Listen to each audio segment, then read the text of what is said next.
In 2010, my friends in high school introduced me to Catan.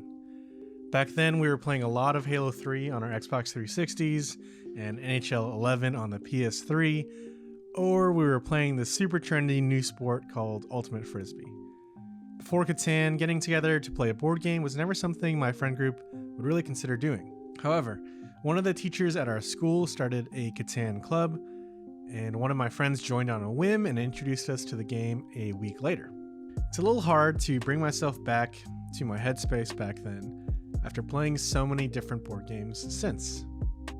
I do remember, however, that there were three main things that really blew my mind the first time I played Catan. First, the fact that things happened outside of your turn was revolutionary to me. If you haven't played Catan, you roll dice every turn. If your placements on the board have numbers that match the rolled number, you collect resources. And this happens no matter who rolls the dice.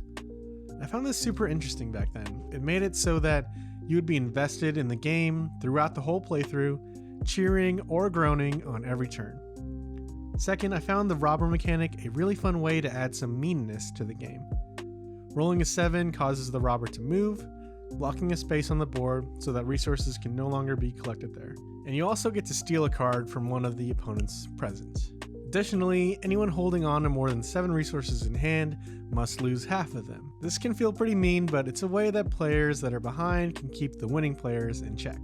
Also, rolling 7 happens more often than any other combination, so the robber usually doesn't stick on to one space for too long. Finally, the mechanism that sold Catan for me: trading. After you roll in Catan, you're allowed to trade with other players or exchange with the bank. These trades can be any number of cards. For example, if brick is a rare resource in your particular game, and you've got one, you might convince someone to trade you 3 of their resources for it. The combination of trading resources and moving the robber introduced me to my favorite part of many modern board games: table talk. Don't trade with Cameron, he's about to take the longest road if you give him that brick.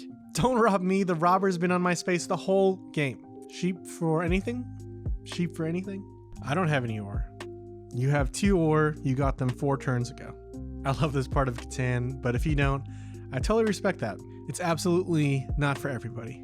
As time marched on and I got more into the board game hobby, I think Catan started getting a bad rep.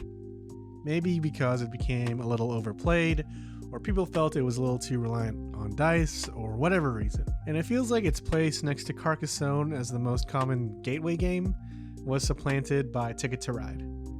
In Ticket to Ride, you collect cards to build train routes, hoping to match the routes on your secret route cards. Ticket to Ride is a really great game. The rules can be explained in a minute, and the components are pretty and tactile, and the player interaction is much, much friendlier, as your goals are secret. It's less easy to deliberately block opponents, and it feels a bit less random. However, I think that if my friend group introduced me to board games with Ticket to Ride rather than Catan, I think I would have enjoyed my time, but I don't think that it would have changed the trajectory of my life. I mean, I work for a gaming-themed coffee company now, so they're both great games, but I'm glad my passion for the hobby was forged in the crucible of Catan. It's been a few years since I've played, but making this video has me feeling a bit nostalgic. Thanks for listening to my story. My name is Chris Porto, and I'm a tavern keeper at Many Worlds Tavern. We sell coffee for game night, and within the next few months, we are releasing our new line of teas for the tabletop. Check us out at manyworldstavern.com.